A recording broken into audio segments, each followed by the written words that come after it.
you sent that to the Kirks and said that that was an order that they needed to follow. Isn't that correct? I sent that to Sandra from my phone. She was the only one that had received that, and I'm not quite sure what is mean by a forged document. Did you make the document? I did, or make the original document off of a document that was made for my older children because I did not have finances to file a court case. So you've just admitted that you made a document with a judge's signature that the judge didn't sign? No, ma'am. I made the SAPSER on my own, and if the document that was sent to Stephen had something from the other children's document, that would have been that. I did not use that same document with any police officers. I don't understand a court order. It wasn't. It was a SAPSER. A SAPSER can be a court order. I'm trying to understand how a petition got a judge's signature on it that was sent. Probably the wrong document was, I'm sorry. Oh, it wasn't a wrong document. It's a cut and paste document at best. All right, Ms. Flash, please unmute yourself and raise your right hand to be sworn. Do you solemnly swear or affirm that the testimony you're about to give will be the truth, the whole truth, and nothing but the truth? I do. Thank you. All right, Ms. Leak, you may proceed. Can you please state your name for the record? Mary Lockup. I apologize for mispronouncing your name the entire time. It happens. It happens to me too. So for the opposite reason. Okay. So I just have a couple questions for you. In your affidavit, you state that everything that Lila was returned home to you in 2018 and that she remained in your care until 2021, but that's not accurate. Isn't that true?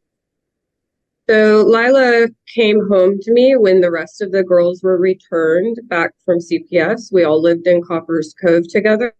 She left with Steve on a what was 2-week vacation. I think the dates might have been mixed up in there, but at the end of 2020, and I retrieved her in 2021.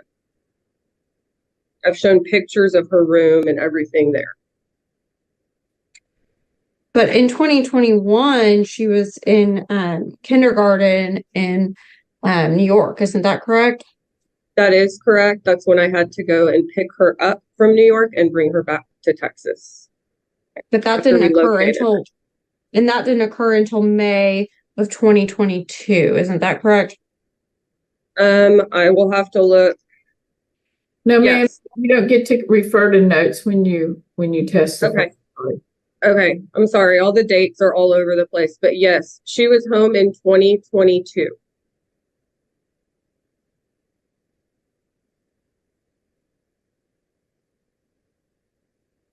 So can I go back over that really quick? No, ma'am, you wait for a question. You don't get to volunteer information. You just answer questions, please. Okay. Am I muted? Okay, good. No. It says it was muted, but then I don't think it was. Okay.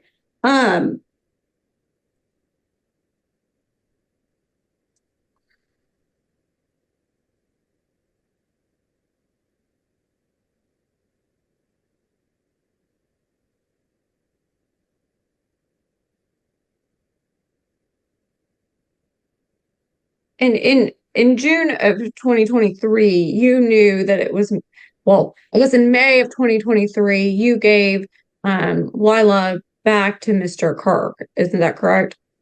He was granted a summer visit with her after a year and a half of doing visits with supervision, yes. But wait, who granted him a summer visit? So I allowed him to take her for that period of time, yes. Okay, not a court. That was not a court order. No, ma'am. All right. And you took her in May of 2022, isn't that correct? She returned home, yes. Okay. And for the summer of 2022, you actually allowed Mr. Kirk to have her for that entire summer after the school year was completed. Isn't that correct? That's absolutely incorrect. She was home with me and my other 2 daughters.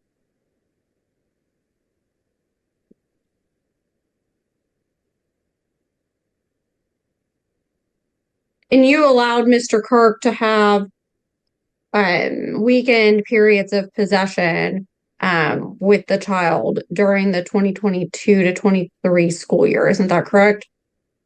That is correct. After she was home and stable, she came home quite emotionally traumatized. Then I That's not started what to allow. objection non-responsive. Sustained. Did you allow him to have those every weekend with her during the 2022 to 2023 school year? No, not every weekend. It would have been maybe twice a month, and I can show documentation of that. Okay. And did you bring that today? I did not, but I can.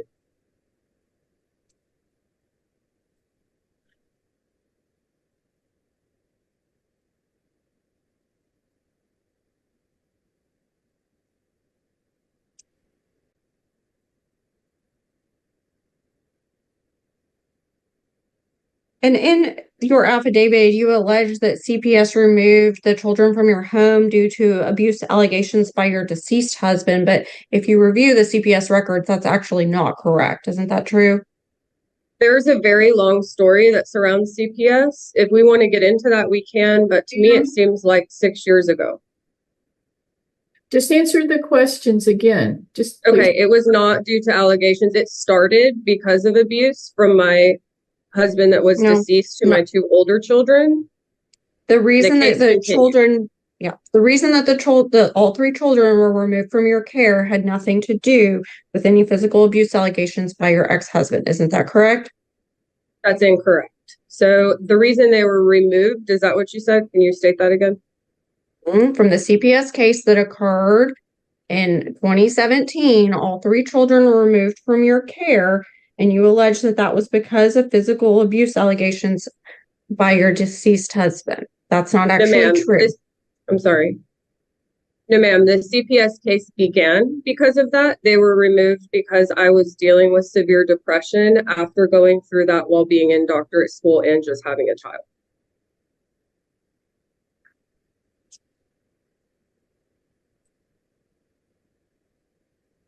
In that CPS case, you ended up losing conservatorship of your two older children for a period of time. Isn't that correct?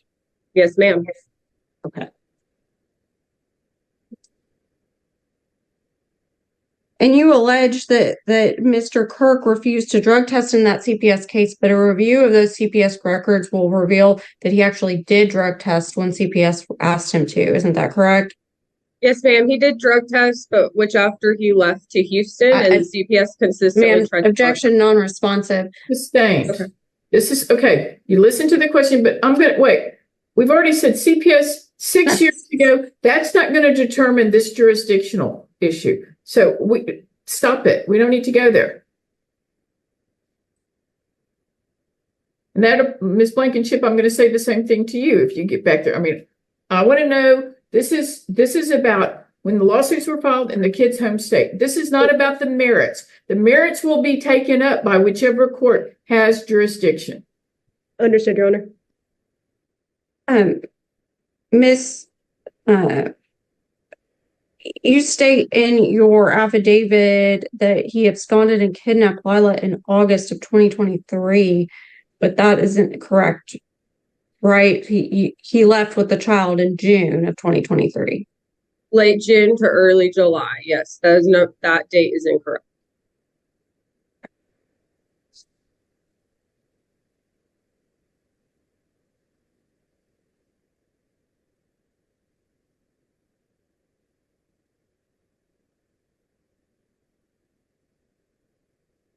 The Exhibit 4, which I showed earlier, you sent that to the Kirks and said that that was an order that they needed to follow. Isn't that correct? I sent that to Sandra from my phone. She was the only one that had received that, and I'm not quite sure what is meant by a forged document. Did you make the document? I did, or make the original document off of a document that was made for my older children because I did not have finances to file a court case. So you've just admitted that you made a document with a judge's signature that the judge didn't sign? No, ma'am. I made the SAPSER on my own, and if the document that was sent to Stephen had something from the other children's document, that would have been that. I did not use that same document with any police officers. I don't understand a court order. It wasn't. It was a SAPSR. A SAPSR can be a court order. I'm trying to understand how a petition got a judge's signature on it that was sent Probably the wrong document was, I'm sorry. Oh, it wasn't a wrong document. It's a cut and paste document at best.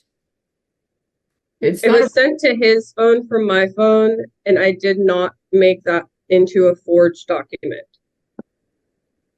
I'm going to show you what's been marked as Exhibit 4. Are you suggesting that this document was a document that was actually used in your other two children's case? So I used the template from another document that was used in my other children's case. And what was the purpose of creating this template? To file with the court. So, but you sent it to the Kirks and along with messages saying that there's this court order and you're going to enforce it and they're going to get kidnapping charges. Isn't that correct? This is the document that was sent to them, correct. He was aware there was a SAPSR filed. Can you explain how that SAPSR document got a judge's signature on it? I can't explain that, Your Honor, but as I look at it, it seems as though the document that I was creating had copy and pasted to that document, and I sent the wrong one to Sandra. It's the same SAPSR that was filed in the state of Texas. Okay, well, I do understand how that works. I'm going to stop you because I think there is a crime for creating government documents or messing with, but I'll leave it at that. And so I understand. I will just caution you that I think there could be some potential criminal liability about that. I understand.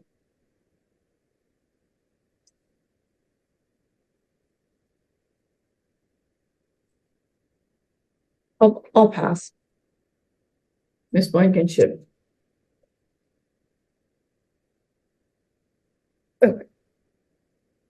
Okay.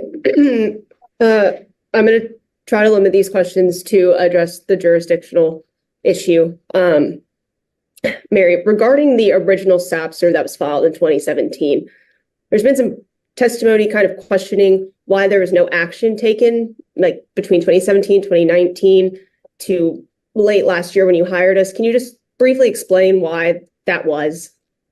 Sure. So in 2015, my husband passed in an extreme circumstance, and I was raising two children that were deeply grieving, as well as myself, and I was also in doctorate school. I had just had a child, and coming out of that, I was raising the children on my own, and I did not have the finances to go through a court case at that time. So I filed a SAPSR on my own, knowing that I could possibly file on my own.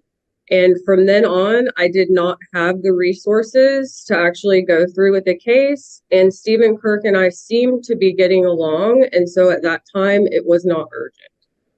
Okay. And so you said Lila was born in 2015. You were in a relationship with Mr. Kirk at that time, but he is not listed on the birth certificate, correct? Correct.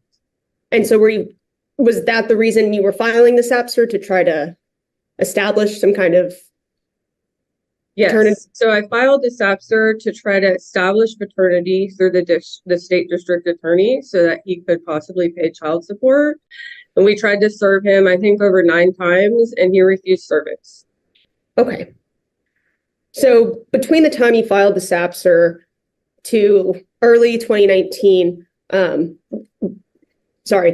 the CPS, the 6 months where they were not in your care, but after that, Lila lived primarily with you. Yes, Lila lived with me straight until she was 18 months, and then the CPS case began. Okay. So during the year 2019, Lila's primarily living with you. Did you allow Mr. Kirk any type of visitation with her during that time?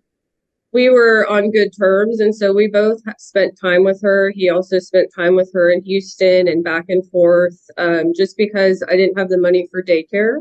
So he would come in and out, and we would just kind of pass around care. Okay. And then when was Lila enrolled in school at Larkspur Elementary?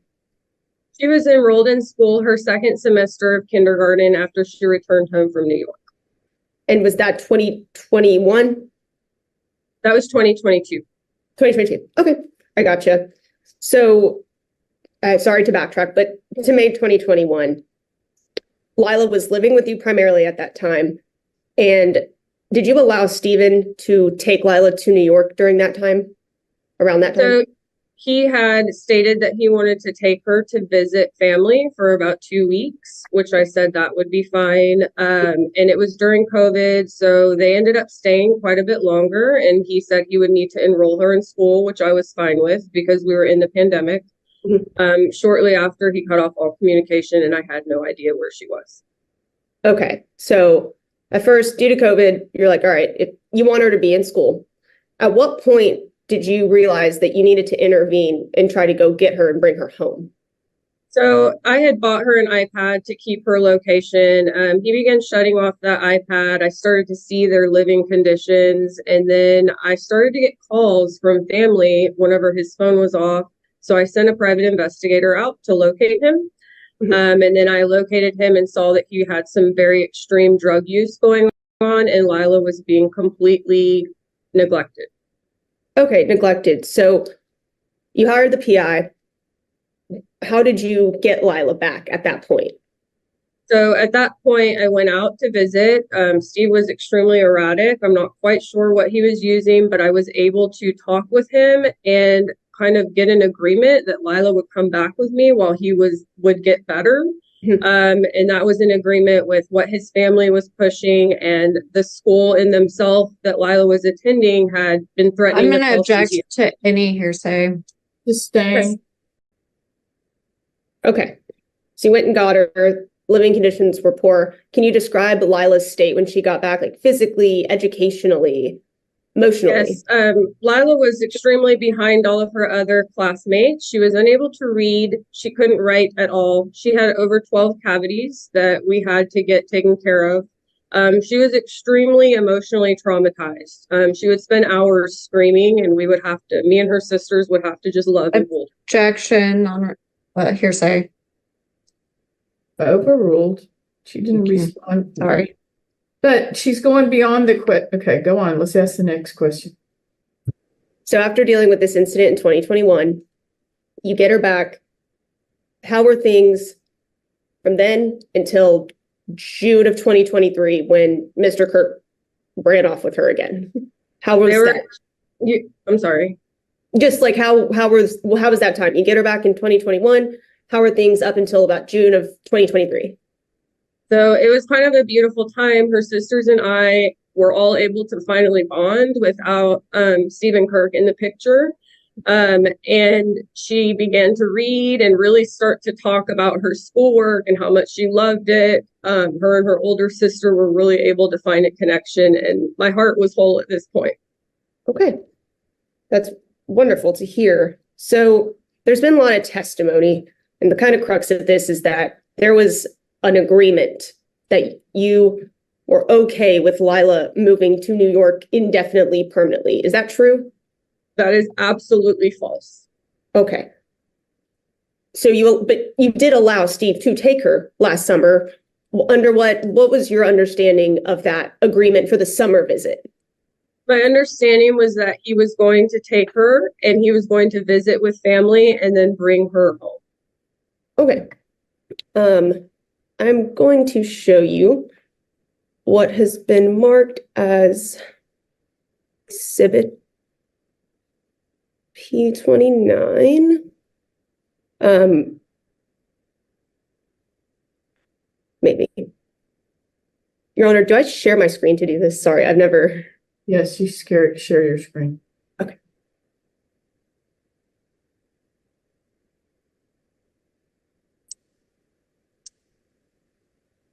Okay. Okay. Do you recognize these messages, Mary? I do. And who are you? Who is this conversation? Blankenship, you don't refer to your client by her last name, please. We're not that informal in court.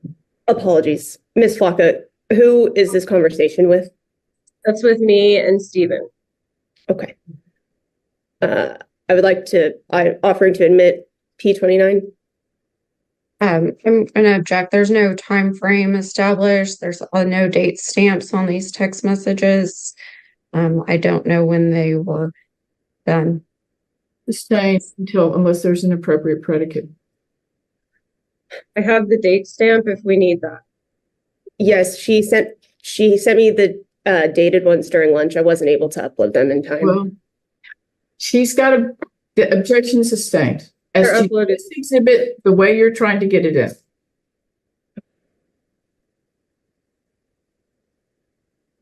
Okay, Ms. Flocka,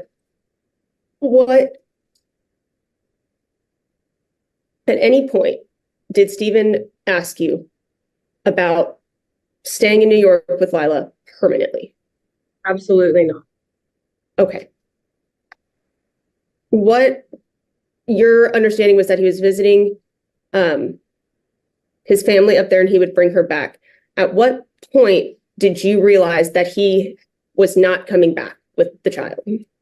So I was at home and I went to call her and I looked at her location and I hadn't talked to her in I think 2 days and her location said New York. So I immediately contacted him and his girlfriend and of course was very traumatized. Why is she in New York right now? What is happening? And then they blocked me on their phones and just decided that they would not speak to me and would not allow me to speak to Lila. Okay. And at that point, I believe that you retained our services to represent you in this matter, correct? After going through the police in Texas and also the police in New York, which we tried to retrieve her, I did hire, yes. Okay. So you reached out to the police in New York. Do you remember around the first time that you did that? Yes, so I reached out to the police in New York. I think I gave him about 3 weeks to try to see if he would actually bring her back. And once she began school in New York and I realized he was not going to bring her home, I immediately reached out to the police.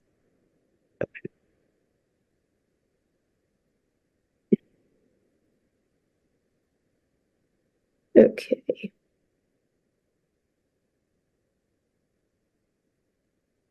I'm showing you now it's marked as P27. Do you recognize this email, Ms. Flocka? I do. And can you tell me what this is? Which one is this? Okay, so this is an email that my partner actually wrote to. He's a retired veteran. He wrote to the chief of police. You've identified it.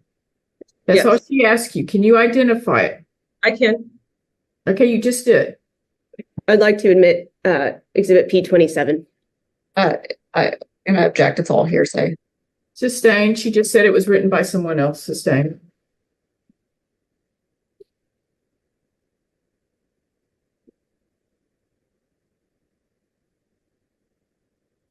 But furthermore, that doesn't help me on the jurisdictional fight. There are no orders about this child. We talk about objection. Kid's 6 years old. There are no orders. So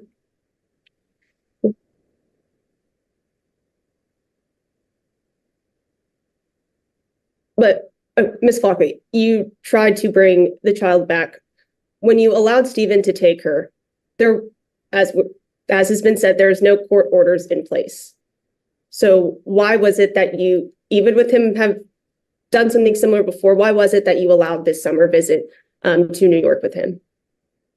He had worked for the last year and a half to try to get that time with her. And I was also under the false pretense, realizing that he was not on the birth certificate, that he would not be able to just pick a child up that he had no right to and take off with her. Right. So you essentially trusted him, even though there was no court order in place that you had to. Yes, I was trying to do the best thing for her. Any of the times that Mr. Kirk has taken Lila, whether it was to Houston, to his family, or to New York, any one of those times, did he ever explicitly tell you that it was his intention to ever remove Lila permanently, indefinitely, to any state other than Texas? Absolutely not. Okay. And have you made any preparations for Lila in your home for her hopeful return? And that's subject to relevance. Sustained. What does that go to jurisdiction? I'm not trying the merits of this case today.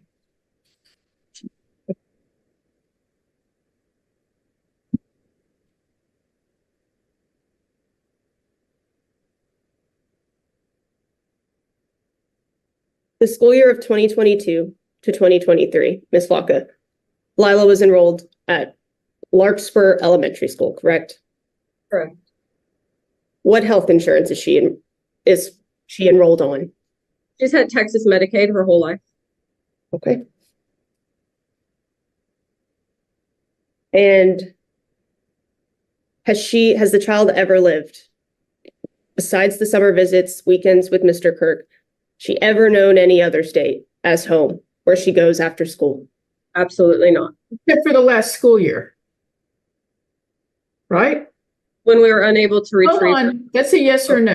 The child's been in school in New York for the 23-24 school year. Right? Yes, sir. Okay. So other than that school year, you can ask the question, but all right.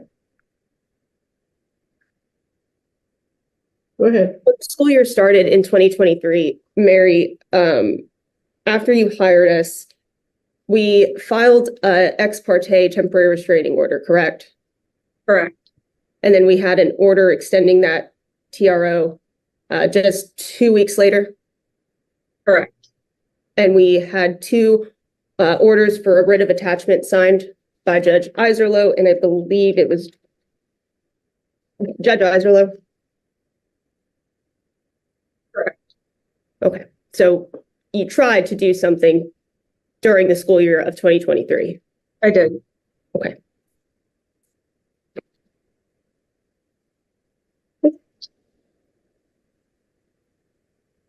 No further questions, Your Honor.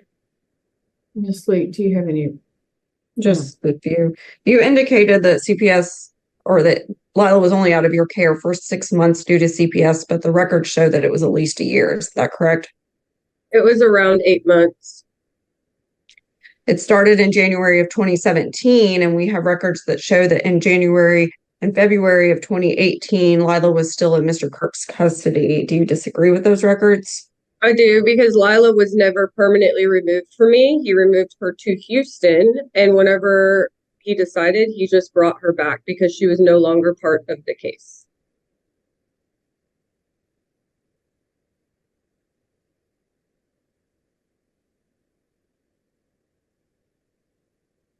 If you reviewed the records, you would see that Lila was in daycare that entire time in Houston. Do you disagree with that? She moved back and forth. I do disagree with the full time her being there, correct. And you indicated that Mr. Kirk took Lila to New York in May of 2021, but in actuality, she had been living in New York since at least 2020. Isn't that correct? Lila had a stint in New York for about 6 to 8 months. That's the only other time she's been there. So we have records that we've introduced that show that Lila was in preschool from September of 2020 all the way through September of 2021, and that she was also enrolled in the Oswego School District from in the fall of 2021 all the way until she was unenrolled by you in 2022. Do you disagree with that? I need to double check on the preschool records, but I don't 100% disagree. I don't believe she was there for a full year. This was during COVID. And you stated that during this period of time, you were unable to locate her in this 2021-2020 period. And you ultimately found Mr. Kirk in Oswego, but you knew that that is where his mother and his family lived, and that that's where he had previously resided. Isn't that correct? Correct. He shut off all communication. His family was there, but I had no idea where Steve lived after the first 6 months where Lila and I talked daily. So from 2020 to 2022, you're stating you had no idea where he was and you weren't able to go get her even if you wanted to. Is that correct? No, not from 2020 to 2022. After 6 to 7 months of him being there, that's whenever he cut communication as he was struggling with his own addiction issues.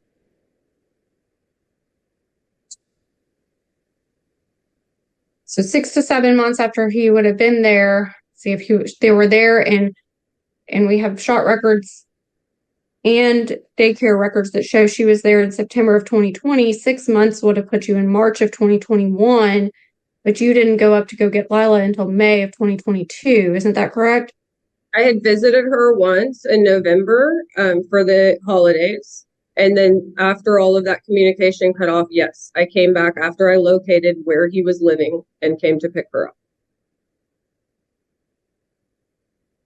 But for the period of 2022 until you say that he cut you off, you were fine with Lila living with him. Is that correct? I was, because we communicated daily and it was in the middle of COVID and travel was not conducive at that time. But you were able to go up and visit her? In November when things settled down, yes.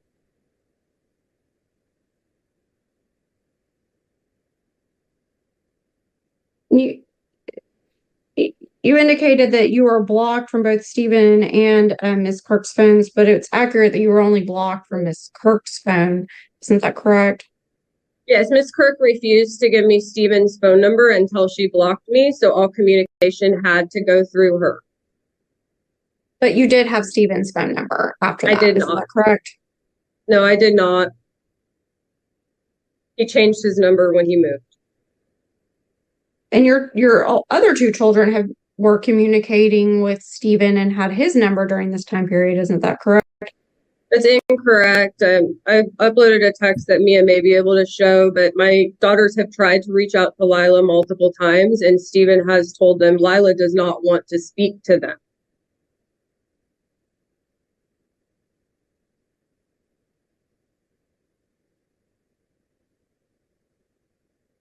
And you said that you had him on supervised visits for a year and a half after you returned, but a year and a half after you returned would have been the fall of 2023, not. So he was visiting Lila well before that point, isn't that correct? During that summer of 2023, he was not allowed to come to my home nor visit her. After I saw that he was gaining weight and looked more healthy, I tried to establish a healthy relationship with them, and that was in the fall, yes. And so that was only several months that you're claiming that you didn't allow her contact with him. Isn't that correct? It was about 4 months, yes. She spoke with him on the phone briefly, but I needed to get her established.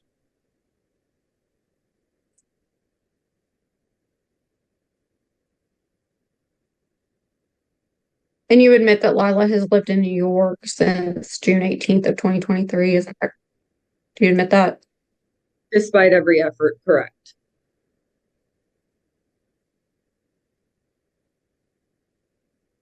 And you admit that she's been attending school there? I have no records of the school. They've told the school not to communicate with me because I'm unstable and able to. Objection, non-responsive. Sustained. Do you know if she's in school there? From what I understand.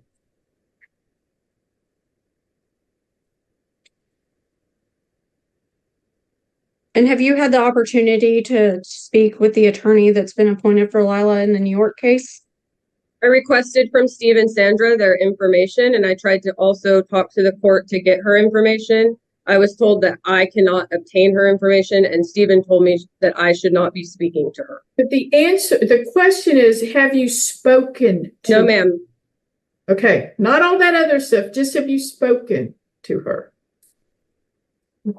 And in one of your exhibits, it has her name included in it. So were you not able to reach out to her on your own? I did not see that. I apologize. I don't know where that is. And you've attended the court hearings in New York? I attended via phone and told them both times we have a Texas case going on. I thought no other court could have jurisdiction when Texas was going on. They've rescheduled twice. And during those court hearings, were you able to ask the court if you could have the contact information for the attorney in that case? No, ma'am, we didn't have time to go over that.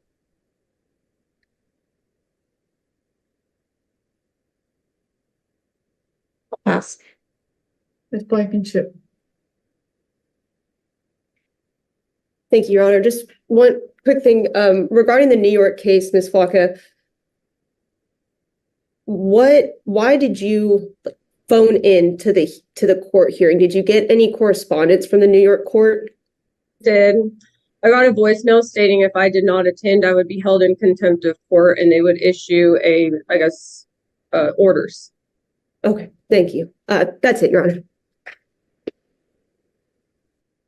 Okay, thank you, ma'am. Anything further, Ms. Blankenship? Any other evidence?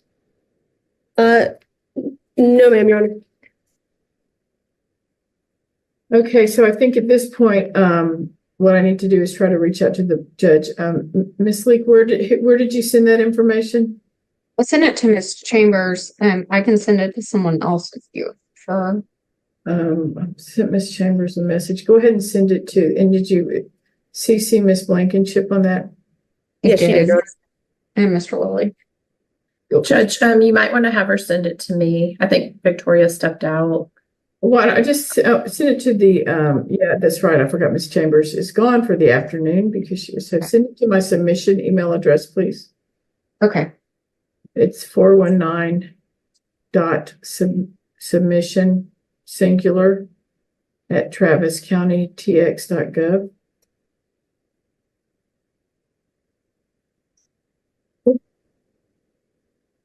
Sending it. I have a 1 minute delay on my email, but it should be there soon.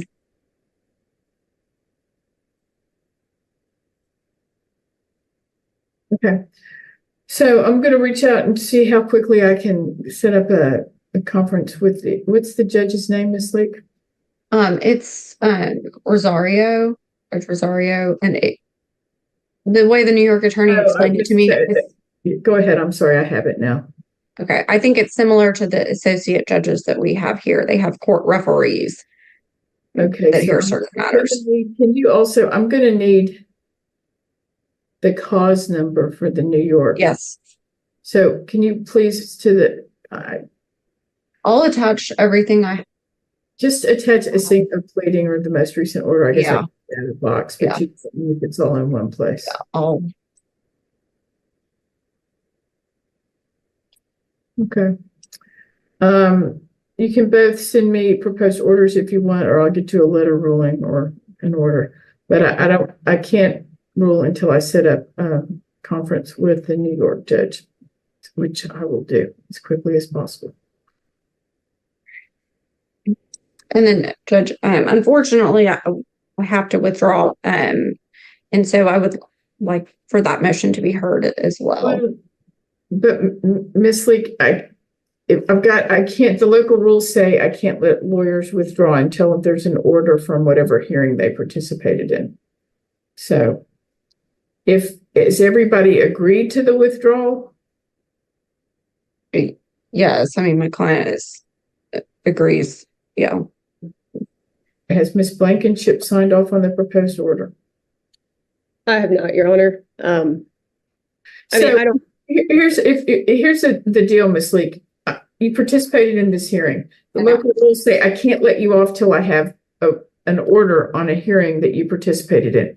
If everybody agrees, or if I'm happy to do it then, or if I need to take some testimony about it, I'm happy to take that testimony now, but I can't sign an order allowing you to withdraw till I get an order entered about the hearing we just conducted. I understand. So if I can submit my order for withdrawal when the other order gets submitted and ask that they both be signed at the same time. Yes, but I would like, it needs to have opposing counsel's signature on it. And Mr. Kirk, Yes. you agree that Ms. Leek should be able to withdraw after whatever order I'm going to enter in this case has been Yeah, once this is wrapped up, yeah. Okay. And have Mr. Kirk sign it as well. Okay. All right, and then I'm happy to get that done one way or the, yeah. I wanted to go ahead and finish. But Those pesky I local, want to leave them hanging. well, those pesky local rules say you can't I know. conduct a hearing and then ask to get off before it's all taken care of. So, all right, well, I'll reach out as soon as I get, if you send me an email with at least Yeah, I'm a pleading, so I Mine have to put it in the box, and I'll try to call the judge this afternoon, see how quickly I can get hold of her. And Your Honor, you wanted us to go ahead and send a proposed order. If you guys both want to send a proposed order, that'd be fine. Yeah. Okay, thank you. Thank you all. Thank you.